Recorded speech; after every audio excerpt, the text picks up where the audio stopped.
दोस्तों, रावण ये ऐसा एक नाम है, इसे सुनते ही मन में दुष्ट, अत्याचारी, पापी, विशालकाय राक्षस आंखों के सामने आ जाता है। इसकी विपरीत शास्त्रों में और पुराणों में रावण को एक पंडित भी माना जाता है। भले ही रावण ने अपने जीवन पर बहुत ही पाप कार्य करी होगी, परंतु उसे भगवान शिव का परम भक्त माना जाता है।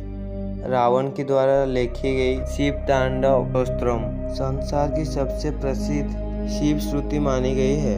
वो आज भी शिव भक्तों के मन को रोमांचक करती है। आप भी शिव तांडव स्तोत्रम सुना ही होगा। लेकिन दोस्तों, जिस प्रकार रावण द्वारा लिखित शास्त्रों रावण संहिता, तांडव स्तोत्रम वो आज भी मौजूद है। क्या रावण आज भी जीवित है? क्या ही रावण का शव दुनिया के किसी कोने में मौजूद है? ऐसा ही माना जाता है ऋषि मुनियों के पास रसायन विद्या थी। ऋषि मुनियों ने अपनी आयु को बढ़ा सकते थे, मृत व्यक्ति को हजारों साल तक बिल्कुल सही सलामत रख सकते थे। जैसे कि आपने पिरामिड रखी हुई मम्मी के बारे में जाना होगा। कहा जाता होगा कि ऋषि मुनियों के पास रसायन विद्या थी। ऐसे ही प्रकृति में मौजूद विभिन्न प्रकार की पत्तियों से किसी प्रकार बीमारी को ठीक कर सकते हैं। जैसे कि रामायण में संजीवनी नामक वनस्पति का वर्णन मिलता है। उसी पर्वत पर संजीवनी अलावा भी विशिष्ट प्रकार की औषधि मिलती है। जैसे युद्ध में घायल हुए योद्धाओं की घाव तुरंत ही ठीक हो जाती है। श्रीलंका में कुछ आदिवासी इलाकों में आज भी लोग इस बात को मानते थे। रावण का शव रागला की जंगल में आज भी छुपा के रखे हैं। आइए आपको हम बताते हैं इसकी के पीछे की सारे हकीकत, लोगों के ऐसा मानने का पीछे का रहस्य क्या है, क्यों लोगों को ऐसा लगता है रावण का शव आज भी मौजूद है और उसे फिर भी जीवित करने का प्रयास किया जा रहा है। दोस्तों, हम सभी जानते हैं रावण ने माँ सीता का हरण किया था। अपने बल के अहंकार में भगवान श्री राम से युद्ध किया था। कई लोग आज तक रामायण को काल्पनिक मानते थे। जैसे ही नासा ने राम सेतु बारे में बताया तो भी रामायण के होने की संभावना बढ़ते लगी है।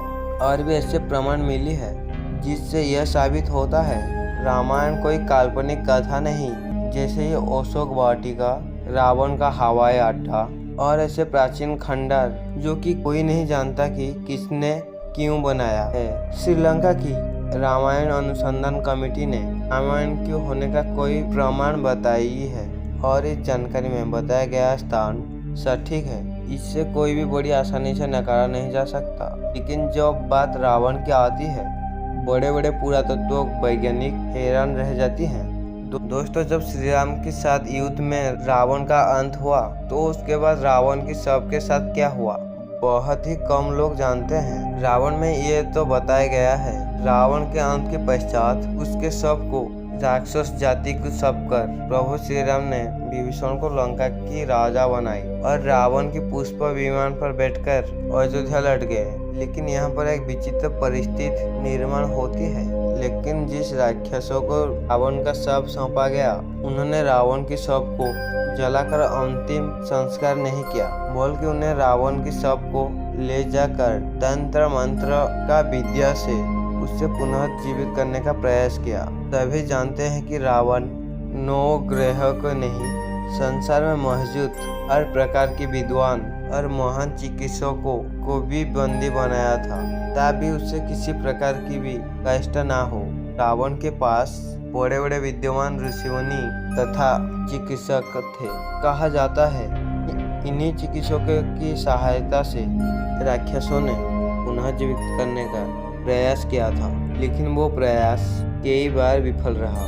श्रीलंका के जंगलों में आज भी ऐसे कोई आदिवासी मौजूद हैं रावण को अपने आराध्य मानते हैं। उनका मानना है कि रावण को अपने आराध्य मानने वालों ने रावण के शव को जलाया नहीं, बल्कि उसका शरीर को कई वर्षों तक सुरक्षित रखने के लिए कई प्रकार की रसायनों प्रयोग करके एक मम्मी बनाकर सुरक्षित रखा है। जिस प्रकार पिरामिड में राजा महाराजा के शरीर को मम्मी बनाकर सुरक्षित रखा जाता था, उनका मानना था कि रावण के शरीर में कई प्रकार की सिद्धियां, हर शक्तियां थी कई वर्षों के बाद जागृत होने पर रावण पुनर्जीवित हो जाए। रावण ने रागला के जंगलों के बीच गुफा में घोर तपस्या की थी। यह माना जाता है कि तपोबल से मिली शक्ति आज भी उस गुफा में फैली हुई है। रावण के वफादार राक्षसों ने रावण के शव को इस रसायन से सुरक्षित रखा था। हजारों सालों तक रावण का शव खराब ना हो, इस जंगल में रावण का शव रखा गया है।